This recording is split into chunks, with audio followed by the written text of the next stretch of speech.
Hi, I'm Bob De Niro.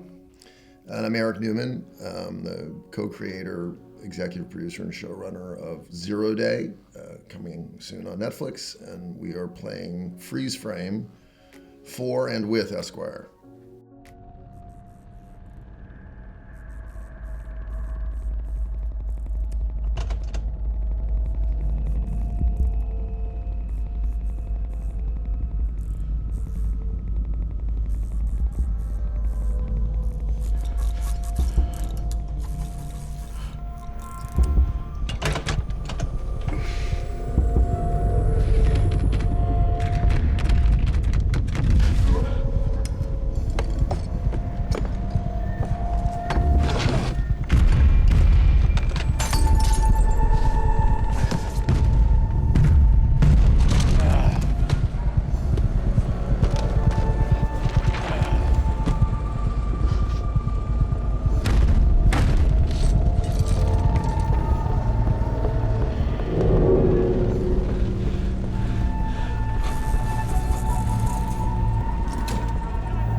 So that is our cold open, the beginning of our show. For us, and what I think Bob really brought to it was, it's very clear that this thing he needs to remember is really important. And I think that's what the show is about, how important it is to keep a grasp on the truth, because without it, we're in real trouble. And we are arguably without it at this point in the history of mankind. We wrote this 3 years ago. I mean, we've had our first meeting, I think, in 2022 or even maybe before that. And a lot of things have come to pass that we, on set as they happened, we were like, whoa, like, is this a good thing for our show or a bad thing for our show? There's no greater storyteller than the universe, in terms of the things that I think authenticity, believability is a product of the way things sort of happen. So in a weird way, I think, if you're telling a good story, it should feel resonant, and it should in some ways repeat itself through history. Past is prologue. I think, one of the things I'm always so surprised by is what little regard the present pays to the past. I mean, we're here we are again in pretty much the same place we were in 1914. There is a predictive nature to storytelling, and so a lot of the things that have happened that were surprising maybe shouldn't be so surprising. And then there are some things like we had no idea that cognitive decline or perceived cognitive decline would become a campaign issue. We had no idea, that there are things like pardoning family members and things that we had no idea would be an election or post-election issue. So it is a little strange, but again, I think I always revert back to, this is the universe telling us something. Well, if it's good, if the material is good, then that's in itself something that's important or good or whatever. That's what we should be doing. It has some relevance to what's happening in the world today. So that was sort of the design of that, of whatever is in that safe, we really hope he gets into it. It was designed to, and I think effectively rendered as a disorienting, sort of confusing, what's going on here, that will be answered by the end of the first episode. It's always a challenging thing to do, because obviously it has to have tension and meaning, and yet not so much meaning that you understand the context of it. What our director, Leslie Lincoln Glatter, brought to it, obviously what Bob brings it to it, our amazing cinematographer, John Conroy, composer, Jeff Russo, and our whole sound team built this unsettling, sort of fired out of a gun opening that I think in the script, and I remember working quite a bit on that scene and getting input from Bob, as we always do. Sometimes a scene is better than I imagined it when I wrote it, and occasionally it's worse. I think in this case, this is definitely the best version of what we had in mind. You remember shooting it? I think so. And we did it pretty early I remember that being the first thing we did in the cottage, the interior of the cottage. Yeah. And so it was pretty early in the process, and we didn't know each other that well, or we knew each other at that point, but the crew was sort of just getting comfortable, and I think it turned out pretty good. Yeah. Trying to capture your kind of mental state. And then when you catch up with that moment at the end of the episode, the first episode, you experience it in a different way because you realize, oh no, there's nothing out there. It's going on in the character's head. It's pretty effective. You work out what the choreography is going to be with the director and so on, rehearse it. There's no dialogue, which makes it easier in some ways to go from one thing to another to make sure, and then the turning of the dial of the safe. We had to distinguish what he'll be looking for, what he thinks he should be looking for in his bookshelf, here, there, in the drawers, so on and so forth, what's missing, blah, blah, blah.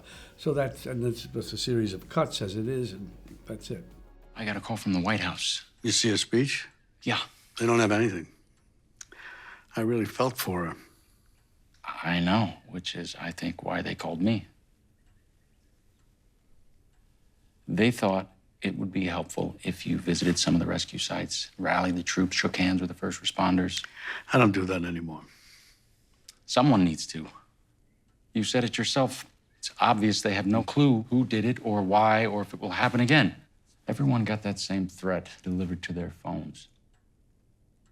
It felt personal. And right now, I think the American people need to know that the country is going to be okay, that they shouldn't panic. They need strong leadership. If the answer is no, I'll call back and respectfully decline. Or you show up for half an hour, you let people know that they're not alone.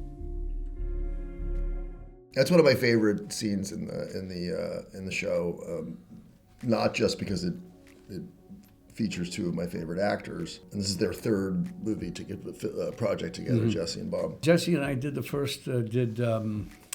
The Irishman together, and it was the first time I ever met him. He was great, and he played Jimmy Hoffa's stepson, and he was terrific. So now, these years later, doing this, and of course, Killers of the Flower Moon, which was another thing he was terrific in.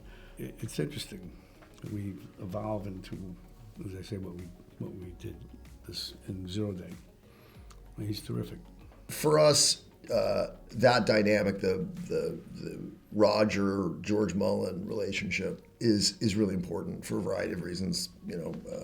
Some of them plot related, but more that they need each other in this kind of symbiotic way, and the way that Jesse's character he's an opportunist. He's slightly shady, but what he's saying is true, and I think in the same way, and it was sort of for Noah Oppenheimer and myself, it was a kind of Joseph Campbell archetypical storytelling moment where the hero doesn't want the job, which is kind of what makes him the right person for the job. We shot that in this sort of spectacular house in a place called Briarcliff, New York, north of the city. We spent a fair amount of time there. It became the Mullen estate. And very much that decision that Mullen makes to go to the rescue site and do his old job is the thing that sort of really propels him into the story. So it's a really, I think, a very well executed, very effective moment in the show.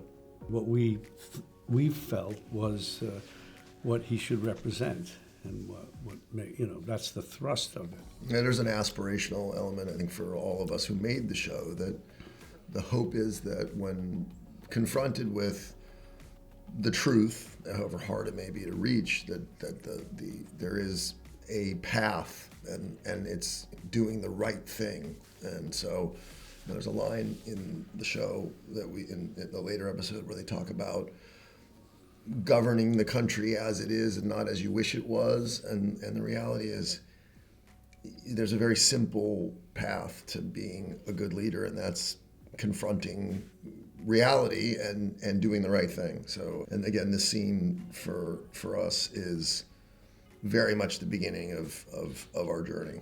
That was what we talked about all the time, that he represents. That's why Angela Bassett's character, he plays the president, chose my George Mullen character I play.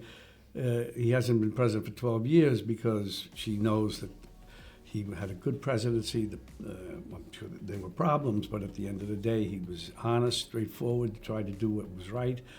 And so she thought he'd be the best person for this crisis. The average day, I don't know if you've been on a set, is you wait around, you go back, I might go back to camp and get ready, come back, in and out. It's ready for the next scene. We work, maybe we sit in my case, where I am, and we discuss the scene, go over it, or a scene that's coming up and some little rewrites or little tweaks, blah, blah. That's it.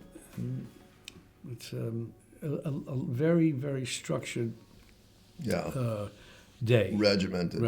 You know, people on this set, everybody really liked each other and everybody worked very hard. And Bob, you know, I think glad he didn't realize this when he signed on to do it, but you know, he's in almost every scene and it's 6 hours of a show, and it was a very long schedule.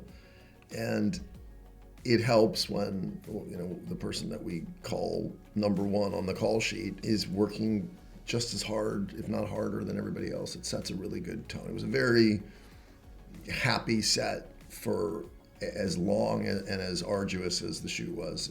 That doesn't always happen. They get a lot worse. And Leslie Lincoln-Glatter is always right.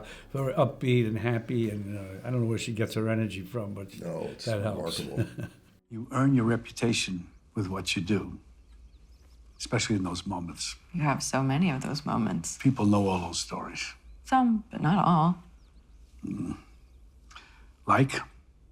Why, with victory almost certain, you inexplicably chose not to run for re-election? Inexplicably?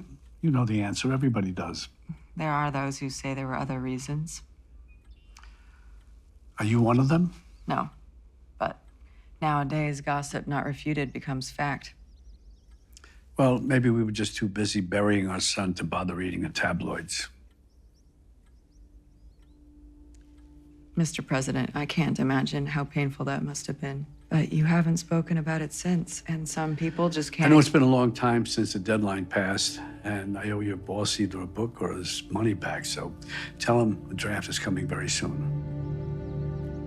In this scene, it's very early in the story, George Mullen is visited by a ghostwriter that's been sent by the publisher of a book long delayed that George Mullen is working on, a sort of a post-career, political career memoir. And they've sent this person to try to move it along, offering help. And it's a tricky scene and very important scene because there's expository information that we want to get out. The fact that has this complicated legacy, that there was a tragedy that, you know, we'll learn more about as we go. I find as a writer that the challenge with exposition is, you know, it's going to feel like exposition unless you really get a sense of what the characters, how they feel about the information, how it's not so much delivered, but how it's reacted to. And I think it's a really good scene because you see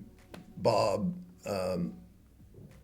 instantly know where it's going and get steely, and this, you know, Hannah Gross, who's a really good actress, who realizes she's made a mistake and sort of tries to back off from it. And we often try to present, certainly for Noah and myself, these things we kind of believe, whether they are warranted or deserved or should be true. We do live in an era where gossip not refuted somehow becomes a fact, which is alarming. That, again, a scene of understanding where George Mullen is in his life and his own complicated feelings about his legacy. I was very happy that when Eric and I first met, he wrote a treatment, sent it to me, it was really good, and then slowly he'd send episodes. They were good. It was really, I said, this is smart.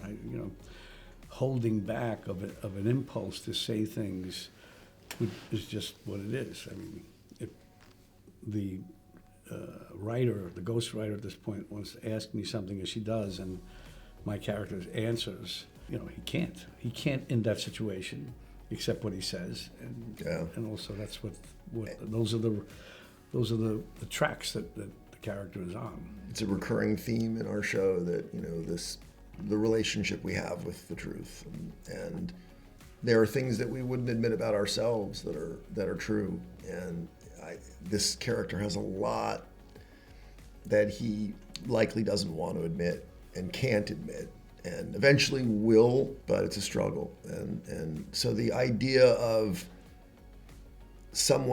a character struggling quite literally to write their memoir, realizing perhaps that their story isn't done, it's not complete, and then there's a decision that he makes at the end of the show that really sort of, for us, recalls this moment.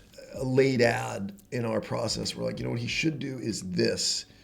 And it's one of the great things about the creative process is that when you're making something, you can sometimes look at it and go, you know what, the right thing to do here is X. And you might not have thought that at the beginning of the process. So I think it was informative, instructive. Again, we did this scene pretty early in our shoot, and as a result, we had the benefit of seeing how it felt, watching it, cut together, and it certainly influenced the rest of the show. All three of these scenes did. And then there were also things that I can remember from that first conversation that were important to Bob, things that he wanted to say in a show, and I think we said them. He had a very clear, which happens in the process. The good results are always, I believe, the product of an actor understanding the part better than we do, the writers do, and that doesn't always happen, but on the good things it happens, and I think in this case it happened very early.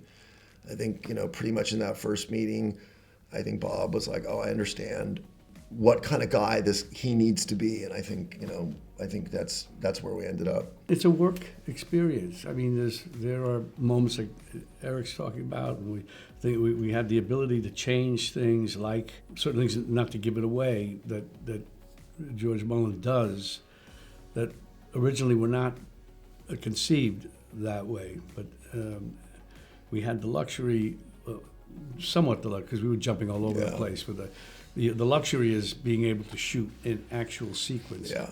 Doing a movie is difficult enough. Doing 6 episodes is virtually impossible. I mean, you can do it. It'll cost you 6 times as much money to make, so it's or more. But we were able, as it's like a puzzle, looking at this, balancing that, going here, then so that whole process I enjoyed, of course, and I was relieved when we were done because it was a lot of work for me.